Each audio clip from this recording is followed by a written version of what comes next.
show the rest of the country, the rest of Europe, the rest of the world that London is open. And if it means one or two people don't get spoken to as often as they'd like to or they should. Unseen clip of Sadiq Khan sparks public backlash.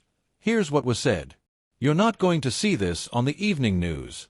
While most people were focused on London's transport strikes and housing protests, something quietly leaked into the public space.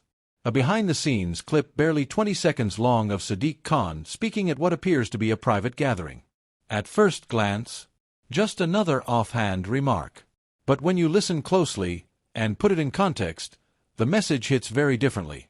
And now the public is reacting. Loudly. Fiercely. Because what Sadiq Khan said even in passing may reveal far more about how he sees this city and the people in it. Late Sunday night, an unverified clip began circulating on a few smaller political accounts on X, formerly Twitter. The video, reportedly taken during a closed-door Q&A session with local stakeholders in Hackney, shows Sadiq Khan speaking candidly. In the footage, Khan can be heard saying, "We can't let people who don't share our progressive values shape the direction of the city." That's the quote. And at first, it doesn't sound too wild. But it's the way he said it and the context that followed that sparked fire. In a follow-up sentence, partly muffled by background noise, Khan reportedly adds, "Sometimes, democracy gives power to the wrong people. That's the danger we face." Now that's what set everything off. By Monday morning, the video had already crossed 3 million views. What started in political forums quickly made its way to newsrooms, YouTube channels, Telegram groups, and even WhatsApp chains. Yes, that's how far it went. The mayor's team moved quickly, issuing a brief statement. The clip circulating on social media is taken out of context. The mayor was referring to the importance of standing up to hate groups and protecting vulnerable communities. But by then, the damage was already done. Because in today's world, perception spreads faster than facts, and people had already decided how they felt about it. Public opinion is split. Fiercely. Supporters of Khan say the outrage is manufactured, a deliberate attempt to smear the mayor using out-of-context soundbites. One Labour councillor posted, "Watch the full session. He was talking about far-right groups gaining ground.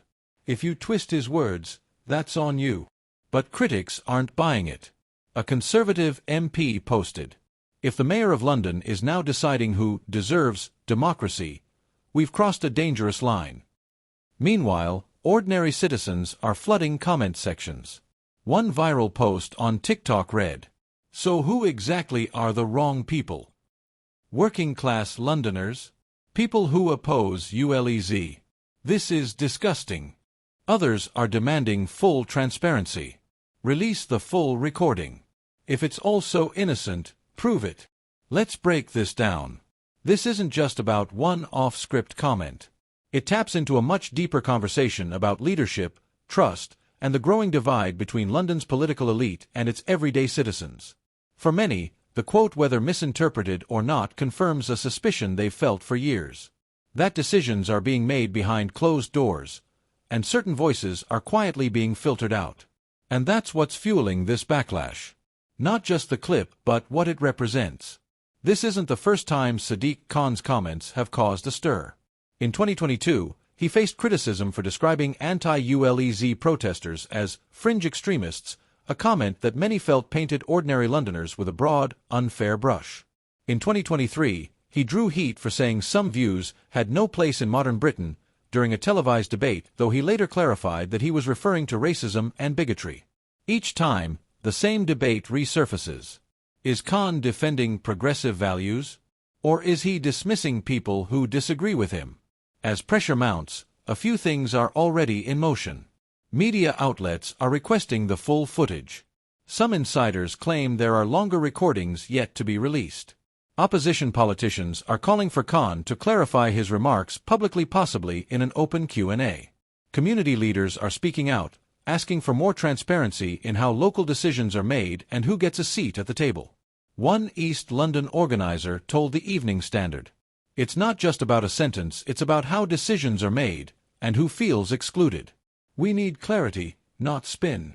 One clip, one sentence, one moment, and now the trust between a city's leader and its people feels shaken." Whether this was a misquote, a mistake, or a moment of honesty, it's now out there. And the people of London are asking the big questions. Who decides what values matter? Who gets heard and who doesn't?